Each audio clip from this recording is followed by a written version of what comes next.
Assalamualaikum warahmatullahi wabarakatuh. Apa kabar teman-teman? Kami harap kalian semua dalam keadaan sehat dan puasa hari ini lancar ya. Perkenalkan, kami dari kelompok 5. Di sini kami akan mempresentasikan hasil diskusi kami tentang keselamatan dan keamanan kerja laboratorium IPA. Sebelumnya, izinkan saya untuk memperkenalkan kelompok saya. Yang pertama, ada saya sendiri, Amanda Putri Dewanti dengan NIM 2072000066. Kemudian ada Bayu Armanda dengan NIM 2072000074. Dita Safarosarita dengan NIM 20720080. Dan Laila Rahmatul Karomah dengan NIM 20720091. Adapun sub materi yang akan kami bahas di sini yaitu pertama adalah tujuan dari adanya keamanan dan keselamatan kerja laboratorium IPA. Kemudian ada peralatan dan perlindungan diri. Kemudian ada simbol-simbol di laboratorium, cara penyimpanan bahan-bahan kimia, cara mengatasi ketika terkena cairan kimia, cara mengatasi limbah kimia hasil praktikum, dan hal-hal yang perlu dilakukan ketika ada keadaan darurat. Untuk penjelasan pertama akan dijelaskan oleh saya sendiri mengenai tujuan dan peralatan perlindungan diri. Nah, teman-teman tahu tidak mengapa sih keamanan dan keselamatan kerja laboratorium itu sangat penting? Nah, keamanan dan keselamatan kerja laboratorium atau disebut dengan laboratorium safety ini diadakan untuk menghindari dan menurunkan risiko terjadinya kecelakaan ketika melakukan percobaan, mulai dari keamanan dan keselamatan kerja alat bahan ketika percobaan hingga untuk menjaga keamanan dan keselamatan lingkungan tempat praktikum tersebut dilaksanakan. Kecelakaan kerja di laboratorium ini lebih banyak terjadi karena adanya human error atau kelalaian dari manusianya sendiri. Misalkan itu dari praktikannya atau para penjaga di laboratorium itu. Untuk itu, tujuan dari dibuatnya keamanan dan keselamatan kerja laboratorium yaitu yang pertama adalah untuk menjaga hak keselamatan laboran, peneliti maupun praktikan ketika melakukan percobaan. Yang kedua yaitu untuk menjamin keselamatan laboran, semua orang dan lingkungan yang berada di sekitar laboratorium. Yang ketiga, menjaga alat dan bahan yang ada di laboratorium agar tetap aman dan dapat digunakan secara efisien dan efektif. Nah, kemudian yang terakhir atau yang keempat yaitu agar dapat mengontrol cara menggunakan bahan berbahaya dan dapat mengontrol pelepasan gas berbahaya dan berbau ke udara. Karena tentunya gas-gas hasil reaksi kimia itu banyak yang berbahaya, yang bahkan dapat menyebabkan kerusakan sistem pernapasan bila dihirup. Nah, dalam memperhatikan keamanan dan keselamatan laboratorium, terlebih dahulu dilakukan evaluasi mengenai keamanan dan keselamatan laboratorium mulai dari kebersihan dan kerapian, pemasangan tanda-tanda atau simbol-simbol, penyimpanan bahan kimia dan cara mengatasinya, kemudian peralatan dan perencanaan bila terjadi keadaan darurat, ventilasi, penanganan gas, sistem vakum, rencana keamanan dan pelatihan kesadaran para pengguna laboratorium. Nah, setelah dilakukan evaluasi mengenai keamanan dan keselamatan laboratorium, maka hal yang selanjutnya diperlukan yaitu adalah menyusun sistem keamanan. Nah, mulai dari adanya penjaga dan prosedur keamanan. Nah, penjaga dan prosedur keamanan ini berfungsi untuk menjaga keamanan dan mengendalikan segala akses terkait laboratorium, baik dan juga administrasi di dalam laboratorium, mulai dari pengadaan alat bahan, kemudian alat dan bahan yang dapat berfungsi, yang masih berfungsi, dan juga alat dan bahan yang sedang digunakan. Nah, selanjutnya yaitu pemasangan CCTV. Nah, pemasangan CCTV ini berfungsi untuk memantau segala aktivitas yang ada di laboratorium, baik itu ketika sedang dilakukan praktikum maupun ketika tidak sedang dilakukan praktikum. Nah, kemudian yang ketiga yaitu memasang alarm. Nah, alarm ini tentunya sangat diperlukan untuk mendeteksi adanya pembobolan, kaca pecah, atau kebakaran. Selanjutnya yaitu memperhatikan penerangan di area yang aman, dan yang terakhir yaitu memasang tirai jendela. Keamanan dan keselamatan kerja laboratorium tentunya harus memperhatikan potensi-potensi bahaya apa yang nantinya dapat terjadi di dalam laboratorium. Nah, potensi bahaya tersebut yaitu yang pertama, kebakaran dan ledakan. Nah, kebakaran dan ledakan ini dapat berasal dari bahan praktikum yang mudah terbakar dan meledak.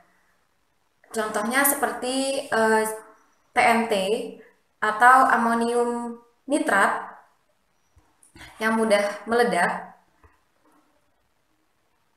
Kemudian untuk contoh bahan praktikum yang mudah terbakar seperti aluminium alkil fosfor, aseton, dan benzena. Potensi bahaya selanjutnya yaitu luka bakar. Nah, luka bakar ini juga dapat disebabkan oleh bahan-bahan praktikum seperti benzena tadi yang mudah terbakar, dan alat bahan praktikum juga yang menghasilkan api seperti pembakar spiritus. Kemudian potensi bahaya selanjutnya yaitu keracunan dan korosif. Nah, keracunan ini dapat disebabkan oleh bahan praktikum beracun yang apabila mengenai kulit atau kita hirup, kita telan dapat menyebabkan tubuh kita keracunan. Nah, maka dari itu diperlukan masker untuk mencegah terjadinya keracunan melalui sistem pernapasan. Kemudian korosif. Nah, korosif ini dapat berasal dari bahan-bahan yang memiliki sifat korosif seperti belerang oksida dan klor.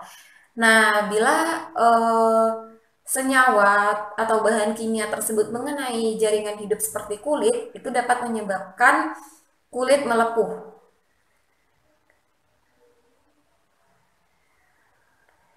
Kemudian potensi bahaya yang selanjutnya yaitu luka.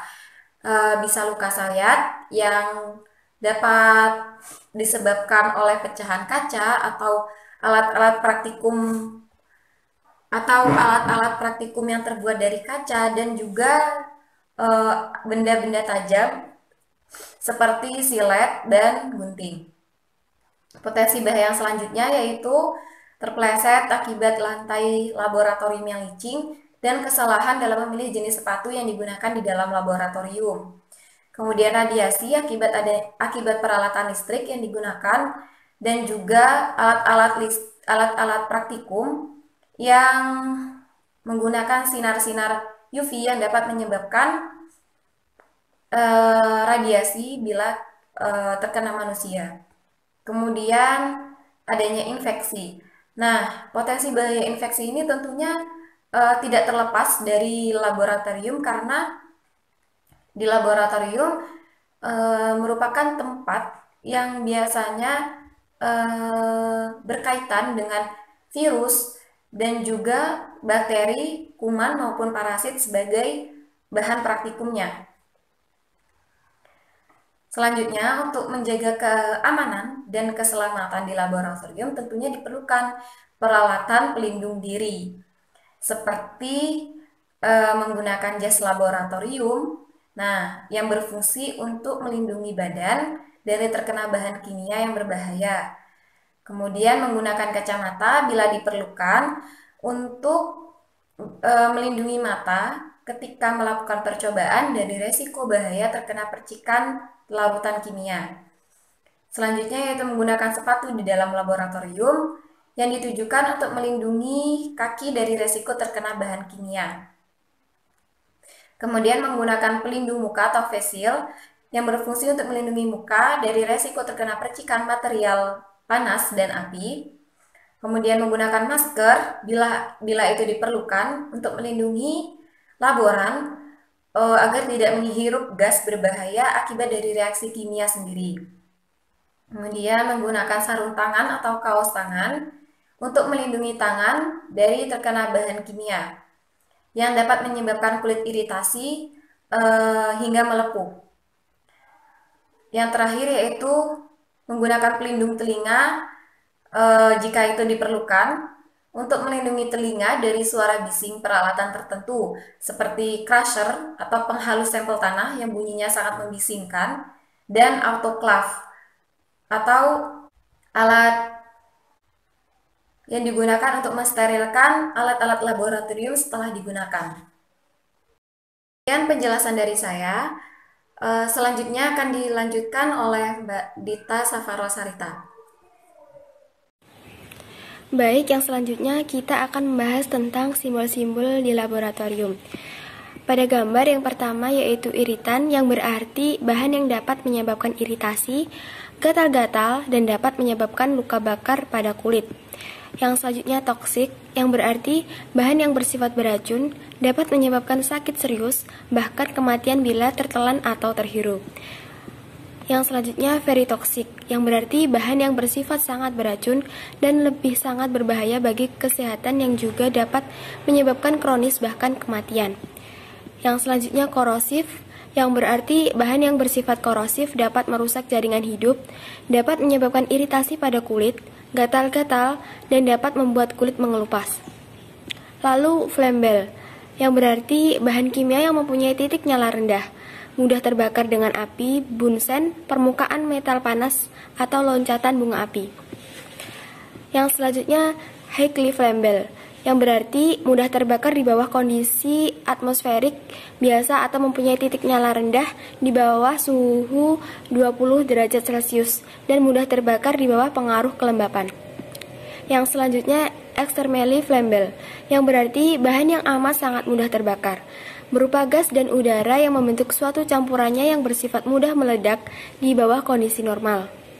Lalu eksplosif, yang berarti bahan kimia yang mudah meledak dengan adanya panas atau percikan bunga api, gesekan atau benturan.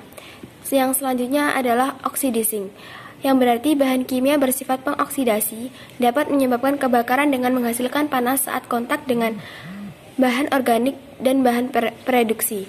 Yang selanjutnya dangerous for the environment, yang berarti bahan kimia yang berbahaya bagi satu atau beberapa komponen lingkungan, dapat menyebabkan kerusakan ekosistem. Lalu flammable solid, yang berarti padatan yang mudah terbakar.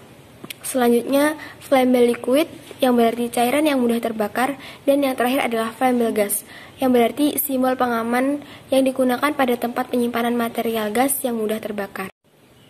Yang selanjutnya kita akan membahas tentang cara penyimpanan bahan kimia. Hal penting yang harus diperhatikan dalam penyimpanan dan penataan bahan kimia diantaranya meliputi aspek pemisahan, tingkat resiko bahaya, pelabelan, fasilitas penyimpanan, wadah sekunder, bahan kadaluarsa, inventarisasi, dan informasi resiko bahaya. Nah, dalam penyimpanan bahan kimia ini harus didasarkan pada tingkat resiko bahaya yang paling besar. Berikut ini merupakan panduan umum untuk mengurutkan tingkat bahaya dari yang terbesar ke terkecil dalam kaitan dengan penyimpanannya. Yang pertama, bahan radioaktif, bahan piroforik, bahan eksplosif, cairan flammable, asam atau basa korosif, bahan reaktif terhadap air, padatan flammable, bahan oksidator, bahan kombustibel, bahan toksik, dan yang terakhir adalah bahan yang tidak memerlukan pemisahan secara khusus. Baik, saya akan melanjutkan presentasi, yaitu mengenai cara mengatasi ketika terkena cairan limbah. Yang pertama ada luka bakar. Untuk luka bakar yang bersifat asam pekat, cukup hanya diguyurkan saja menggunakan air yang mengalir atau menggunakan larutan soda kue sebesar 55%. Untuk larutan yang bersifat basa pekat, siram dengan air dan tambahkan larutan cuka dapur guna menetralkan basa. Yang kedua, luka di mata. Yang pertama, kita melakukan investigasi awal pada korban mengenai zat kimia yang terkena sambil menenangkan korban agar tidak panik. Yang kedua, bagian mata yang terkena bahan kimia segeralah siram dengan air bersih. Yang ketiga, jika korban terkena percikan zat kimia namun tidak bisa menemukan teman yang bisa menolongnya, maka segeralah untuk menutup mata, carilah tempat air untuk membasuh matanya. Yang ketiga, menghirup gas beracun. Yang pertama, lakukanlah evakuasi pada korban, bawa korban ke lingkungan luar yang sejuk dengan berhati-hati. Yang kedua, letakkan korban dengan terlentang dengan posisi kepala lebih rendah daripada bagian tubuh lainnya. Yang ketiga, periksa juga pernafasan dan denyut nadinya. Yang keempat, jika sudah sadar, maka berikanlah air minum berupa susu agar menetralkan racun yang ada di tubuhnya. Yang kelima, jika shock berkelanjutan, maka segeralah hubungi dokter. Selanjutnya yaitu luka tersayat. Yang pertama yaitu kita perlu mencuci luka dengan air yang bersih dan antiseptik untuk membuang zat kimia apabila ada zat yang masuk ke dalam luka. Yang kedua, jika luka tersebut mengeluarkan darah, ambillah perban letakkan pada luka di tangan agar mengurangi pendarahan. Yang ketiga, angkat bagian luka ke posisi yang lebih tinggi. Yang keempat, perban dan berikan obat antiseptik. Selanjutnya yaitu luka tulang retak akibat terpeleset. Yang pertama, pertolongan pertama yang dilakukan yaitu memindahkan korban ke tempat yang lebih tenang. Yang kedua, jangan menarik ataupun memijat bagian tubuh yang terluka. Yang ketiga, segeralah berikan perban pada bagian tubuh yang terluka, perban yang sudah dijepitkan dengan kayu untuk menahan agar luka tidak berpindah-pindah. Yang keempat, segera bawa korban ke poliklinik terdekat guna pertolongan lebih lanjut.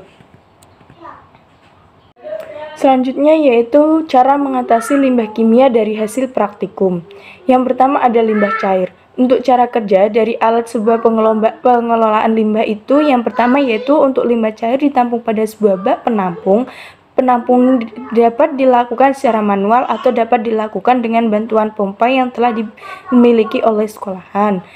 Yang kedua, jika keran pada bak penampung limbah dibuka, maka limbah tersebut akan mengalir ke kontainer atau bak penampung pertama yang berisikan kerikil.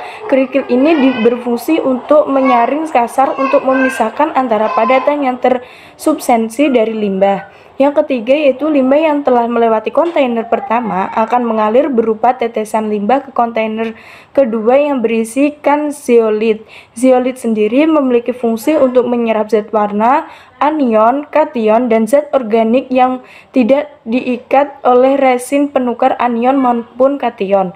Yang keempat yaitu setelah limbah melewati kontainer 2, limbah akan mengalir ke kontainer 3 yang berisikan resin penukaran kation dan resin penukaran kation. Resin ini berfungsi untuk menukar ion yang ada pada resin dengan ion-ion yang ada pada limbah cair. Dengan demikian, ion-ion dalam limbah akan terjerap ke dalam zeolit, resin penukar kation, dan resin penukar anion. Pada proses penyerapan ion-ion dalam limbah cair ini itu terjadi pada kontainer 2 dan 3. Selain melewati kontainer 3, limbah akan menetes ke dalam kontainer keempat setelah penampungan limbah yang sudah terolah. Pada kontainer 4 ini sudah dilengkapi dengan keran untuk mengeluarkan limbah yang telah terolah. Limbah yang telah terolah diharapkan dapat aman untuk dibuang ke lingkungan. Selanjutnya yaitu untuk limbah padatan. Untuk limbah padatan seperti kertas saring, lakmus, korek api, dan pecahan kaca dapat dibuang ke dalam tempat sampah namun tetap terpisah. Bedakan antara kertas barang kaca dan juga kertas. Baiklah, bismillahirrahmanirrahim. Saya akan melanjutkan presentasi dari kelompok 5 yaitu tentang keselamatan dan keamanan kerja di laboratorium IPA. Baiklah, di sini saya akan menjelaskan untuk poin yang ke-8 yaitu hal yang perlu dilakukan dalam keadaan darurat. Untuk hal yang perlu dilakukan dalam keadaan darurat itu mempunyai 6 poin. Baiklah, saya akan menjelaskan untuk poin yang pertama yaitu harus tenang. Jika terjadi suatu masalah, maka kita tuh harus tenang dan jangan panik Karena kalau kita panik, itu akan membuat seisi ruangan tersebut akan menjadi tidak kondusif dan itu membuat kerepotan bagi pembina atau penanggung jawab laboratorium tersebut. Untuk poin yang kedua itu adalah segera laporkan jika terjadi sesuatu agar pembina atau guru cepat menangani hal tersebut agar tidak terjadi hal yang tidak diinginkan. Untuk poin yang ketiga itu adalah ikuti instruksi dari pembina atau guru agar siswa itu bisa diatur dan tidak terjadi hal yang lebih tidak diinginkan. Untuk poin yang keempat itu adalah komunikasi yang baik antara siswa dan guru agar siswa dan guru tersebut tidak miskomunikasi. Untuk poin yang kelima itu adalah hentikan semua pekerjaan, hentikan semua aktivitas yang menyangkut kerja dari laboratorium atau praktikum untuk kita tuh lebih fokus menyelamatkan diri kita. Dan untuk poin yang keenam atau poin yang terakhir ini adalah jika terjadi suatu hal yang tidak diinginkan, maka kita tuh cepat-cepat keluar agar tidak terjadi hal yang lebih tidak diinginkan. Sekian video presentasi dari kelompok kami. Semoga bermanfaat. Kurang lebihnya mohon maaf. Wassalamualaikum warahmatullahi wabarakatuh.